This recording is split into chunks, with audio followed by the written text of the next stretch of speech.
नमस्कार, मैं ममता दलवी, शिक्षा अध्ययनशाला देवी अहिल्या विश्वविद्यालय इंदौर की ओर से आप सभी का स्वागत करती हूँ। समावेशी शिक्षा। समावेशी शिक्षा केवल एक शैक्षणिक अवधारणा नहीं है, बल्कि एक सोच है। हर बच्चे को समान अवसर देने की सोच, हर चुनौती को संभावनाओं में बदलने की सोच। इस डॉक्यूमेंट्री के माध्यम से हम आपको मिलवाने जा रहे हैं एक ऐसी बालिका से जिसने समाज की सीमाओं को लांघते हुए अपने साहस और आत्मबल से सफलता की मिसाल कायम की। यह कहानी सिर्फ एक बच्ची की नहीं, यह कहानी है उम्मीद की, संघर्ष की और उस शिक्षा व्यवस्था की जो हर बच्चे को उसकी पूरी क्षमताओं के साथ उभरने का अवसर देती है। मैं आभारी हूँ शिक्षा अध्ययनशाला देवी अहिल्या विश्वविद्यालय इंदौर और अपने मार्गदर्शक शिक्षकों की, जिनके सहयोग और प्रेरणा से मुझे यह अनुभव प्राप्त हुआ और यह प्रस्तुति संभव हो सकी। आइए इस प्रेरणादायक यात्रा के साक्षी बनते हैं। कभी कभी जिंदगी हमें ऐसे मोड़ पर लाकर खड़ा कर देती है जहाँ आगे का रास्ता सिर्फ अंधेरा ही नजर आता है, लेकिन कुछ लोग ऐसे होते हैं जो इस अंधेरे के रास्ते में भी उम्मीद की किरण ढूंढ ही लेते हैं। तो चलिए आज आपको एक ऐसी ही प्रेरणादायक कहानी से रूबरू करवाते हैं।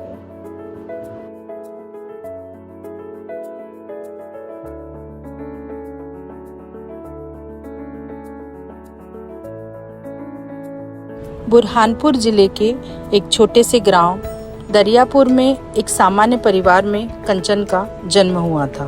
बचपन में भी वह बाकी बच्चों की तरह सपनों से भरी हुई थी, लेकिन एक दिन जिंदगी ने अचानक करवट बदली जब उसे पता चला कि वह कभी चल नहीं पाएगी। यही वो दरवाजा है जहाँ से कंचन ने अपनी जिंदगी की असली जंग शुरू की। हर दिन एक नई उम्मीद लेकर आया।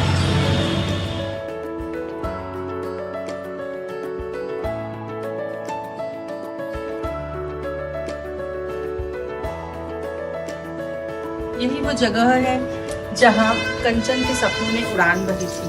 हर दीवार, हर कोना एक कहानी कहता है और यही उसकी दूसरी दुनिया थी। इसी शाला में बैठकर कंचन ने खुद को साबित करना सीखा। लोगों की नजरों में भले ही वह अलग थी, लेकिन औरों की तरह सपने देखे। यही उसने सीखा कि हालात चाहे जैसे भी हो, रुकना नहीं और हौसलों की उड़ान भरना। जब सब दौड़ते थे तब कंचन सिर्फ खड़े होकर देख सकती थी। जहाँ औरों ने दौड़ लगाई वहाँ उसने अपने इरादों को उड़ान दिया।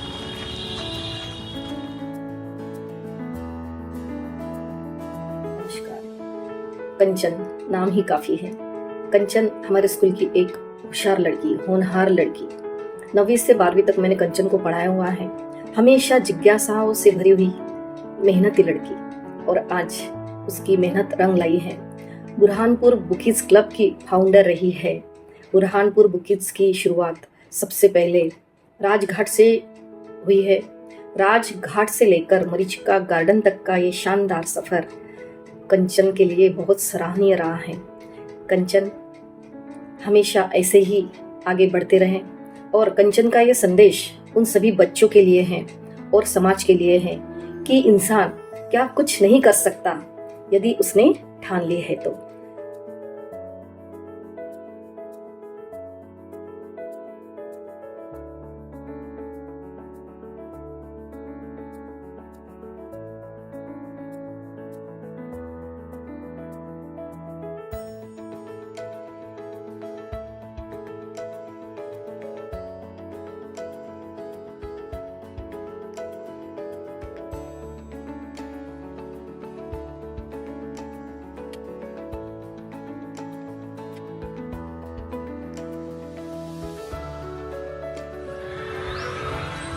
और मेरी बच्ची थी, कंचन नाम है उसका। क्या 1.5 साल के बाद में पता लगा हमको, उसने हार नहीं मानी कभी और हमने भी हार नहीं मानी। बचपन से हिम्मत वाली थी वो। बचपन से हिम्मत करते करते अभी बहुत बड़ा काम कर दिया उसने। हमें कंचन का 1.5 साल के बाद पता चला कि वो चल नहीं सकती है। उसे कई डॉक्टर्स को भी दिखाया गया, बहुत सारे इलाज हुए, लेकिन उसमें कोई फर्क नहीं हुआ, कोई तब्दीली नहीं हुई। उसके बाद जब स्कूल में उसका एडमिशन किया गया तो स्कूल मैं ले तो गई, लेकिन टीचर्स ने कहा कि हाँ ठीक है, हम इसका एडमिशन तो कर देंगे, लेकिन इसे बैठने में प्रॉब्लम होती है, इसलिए इसे अपने घर पर ही रखिए, आप घर पर पढ़ाइए, हम इनको एग्जाम देकर पास कर देंगे। लेकिन ये हमें गवारा नहीं था, तो इसलिए फिर मैंने उसके लिए हमारी स्कूल में एक प्राइवेट टीचर से बात की, प्राइवेट स्कूल में बात की और उनसे कहा कि क्या मैं यहाँ पढ़ाने आ सकती हूँ। मैं फ्री में पढ़ाऊंगी, लेकिन मेरे बच्चे को पढ़ाना है। तब सर ने हाँ कहा और मैं उसके लिए वहाँ ज्वाइन हो गई। आपका स्वागत है Kanchan. Thank you so much. मैं सच में आभारी हूँ कि ये मौका मुझे मिला है यहाँ आने का। चलिए फिर शुरुआत वहीं से करते हैं जहाँ से आपकी यात्रा शुरू हुई है। आप अपना परिचय और अपनी पारिवारिक पृष्ठभूमि के बारे में हमें थोड़ा बताइए। मेरा नाम कंचन गुरव है और मैं एक बहुत ही मिडिल क्लास फैमिली से बिलोंग करती हूँ, जहाँ पर मेरे फादर फार्मर है और मेरी मदर जो है। आपने जिन कठिनाइयों का सामना किया है वो आसान नहीं थी। क्या आप हमें बता सकती हैं कि आपकी ये दिव्यांगता कब और कैसे हुई? जहाँ तक मुझे पता है, बचपन में मुझे चलने में दिक्कत होती थी, तो जब डॉक्टर से कंसल्ट किया गया तो उन्होंने बताया कि मुझे सीपी की प्रॉब्लम है, सेरेब्रल पाल्सी, लोकोमोटर डिसेबिलिटी है, जिसमें कि जो हमारी बॉडी की मसल्स होते हैं वो जैम हो जाते हैं, चलने में दिक्कत होती है, वो मूव नहीं कर पाते। तो उसका काफ़ी इलाज किया गया। ये मुझे 1 से 1.5 साल में डायग्नोज।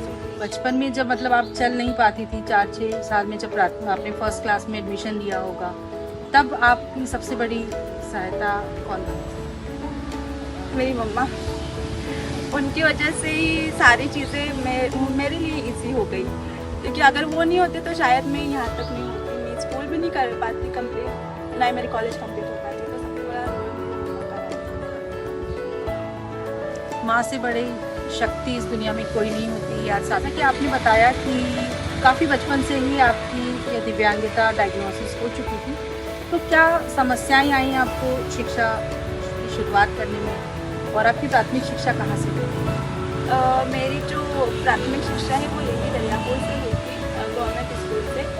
5th क्लास में मेरी सबसे फर्स्ट सर्जरी हुई थी, जिसकी वजह से मेरा 1 साल गैप हो गया था, मैं स्कूल नहीं जा पाई।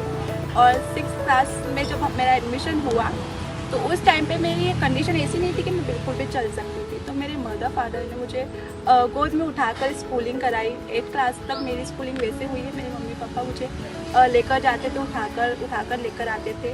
तो 8th क्लास तक ऐसी स्कूलिंग कंप्लीट होने के बाद 9th क्लास में मुझे साइकिल मिली, ट्राईसाइकिल, जिससे मैं खुद आना। पेरेंट्स का तो सपोर्ट रहा आपको, लेकिन जब आपकी एजुकेशन शुरू हुई तो स्कूलिंग में आपको किन समस्याओं का सामना करना पड़ा? स्कूलिंग में मुझे सबसे पहले तो समानता नहीं मिल पाई, क्योंकि मेरी डिसेबिलिटी की वजह से काफ़ी सारे जो मेरे फ्रेंड्स थे वो मजाक भी उड़ाते थे और कहते थे कि चल नहीं पाते, तो मेरे साथ खेलना भी पसंद नहीं करते थे, वो काफ़ी दूर दूर रहते थे और मैं अकेली बैठी रहती थी, सोचती थी कि मेरे साथ ऐसा क्यों हो रहा है। पर जैसे जैसे मैं स्कूलिंग में आगे बढ़ने लगी, टॉप करने लगी, तो मेरे टीचर्स ने, मेरे फ्रेंड्स ने, सभी ने मुझे पूरी तरह से सपोर्ट किया। काफ़ी टाइम तो ऐसा भी हुआ है कि मुझे मेरे फ्रेंड्स घर तक छोड़ने आते थे अगर मम्मी पापा नहीं आए रहते, और टीचर्स का भी पूरा सपोर्ट रहा। कभी ऐसा लगा कि जीवन में कि अब नहीं हो पाएगा, या कुछ ऐसा बहुत बड़ा चैलेंज कभी लाइफ में? 2018 में जब मैंने नीट की एग्ज़ाम दी और ऑपरेशन भी उसी वक्त हुए मेरे, तो ऑपरेशन के टाइमिंग मुझे पता चला कि मेरी नीट की क्रैक हो चुकी है, मैं क्लियर कर चुकी हूँ, बट ऑपरेशन होने की वजह से मैं वहाँ नहीं जा पाई, मेरा सिलेक्शन नहीं हो पाया। तो उस टाइम पे लगा कि अगर आज मेरा ऑपरेशन नहीं होता तो आई थिंक मैं कहीं और होती, या मेरा सिलेक्शन हो गया होता, या कुछ और फील्ड में होती आज। ये सबसे बड़ा चैलेंज था। आप युवाओं को या ऐसे बच्चे जिनको बाधाएं आती हैं, ऐसे लोगों को क्या संदेश देना चाहते हैं? उन्हें बस मैं इतना कहना चाहूँगी कि खुद पर वर्क करें, खुद पर ध्यान दें। लोग जो कहते हैं, सिंपथाइज करते हैं लाइक कि तुम लड़की हो, तुम नहीं कर सकती, विद डिसेबिलिटी तो तुम कुछ नहीं कर सकती। तो डिसेबिलिटी में छुपी हुई एबिलिटीज़ को पहचानें और उस पर वर्क करें। एक बात कहूँगी कि तुम्हारे लिए कोई अंधेरा कमरा नहीं बना हुआ है, तुम्हारे लिए पूरा आसमान है, और आसमान में सिर्फ एक तारा नहीं बनना है, पूरा चाँद बनना है। और हमको तो गर्व है उसके ऊपर, बहुत गर्व है। इतनी सारी प्रॉब्लम्स के बाद जब उसने ये राह चुनी कि मुझे कुछ करके दिखाना है, तो उसने बुरहानपुर बुक्स क्लब को ओपन करने का सोचा। उसे पता नहीं कैसे उसके दिमाग में आया, लेकिन जब उसने सोचा और उसकी एक टीम बना के उसने उसको ओपन किया, तो 4 महीनों में ही उसने उस बुरहानपुर बुक्स क्लब को ओपन करके दिखाया। तो उससे यही पता चलता है कि उसमें हौसला तो बहुत था, बस उसको आकार देना बाकी था। जब उसके हौसले को पंख मिले तो उसने अपनी उड़ान भरना शुरू कर दी। यही मेरी सबसे बड़ी प्राउड फील होता है उसके प्रति कि वो ना कुछ करते हुए भी बहुत ज्यादा कुछ कर सकती है। ऐसा जरूरी नहीं कि चलना ही जरूरी है, इंसान का हौसला बुलंद होना चाहिए। इससे मैं प्राउड फील करती हूँ कि मेरी बेटी न चलते हुए भी ये सारे कार्य कर सकती है और अपने हौसलों को बुलंद रख सकती है। मेरा सभी पेरेंट्स से बस यही संदेश है कि यदि आपके परिवार में ऐसा कोई बच्चा है तो आप प्लीज उससे मुंह ना मोड़े और उसके ऊपर ध्यान दें। यदि हम ऐसे बच्चों से मुंह मोड़ेंगे, उनकी आशाओं को देखते हुए न चलेंगे, उनके हौसलों को नहीं समझेंगे, हम उनकी बातों को नहीं समझेंगे, तो उनका मन एक लाचार व्यक्ति की तरह हो जाएगा, जो हम नहीं चाहते।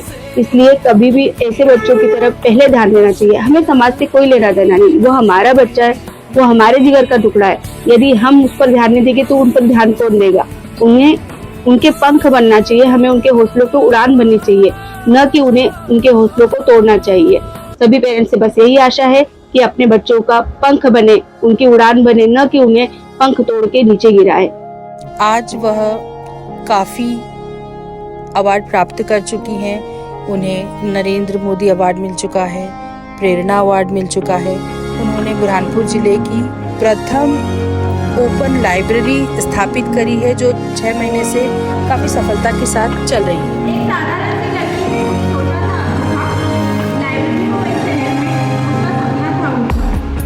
परिवार का सहारा था, हौसलों की भी रोशनी, इस राह पर साथ थी सहेली एक अपनी।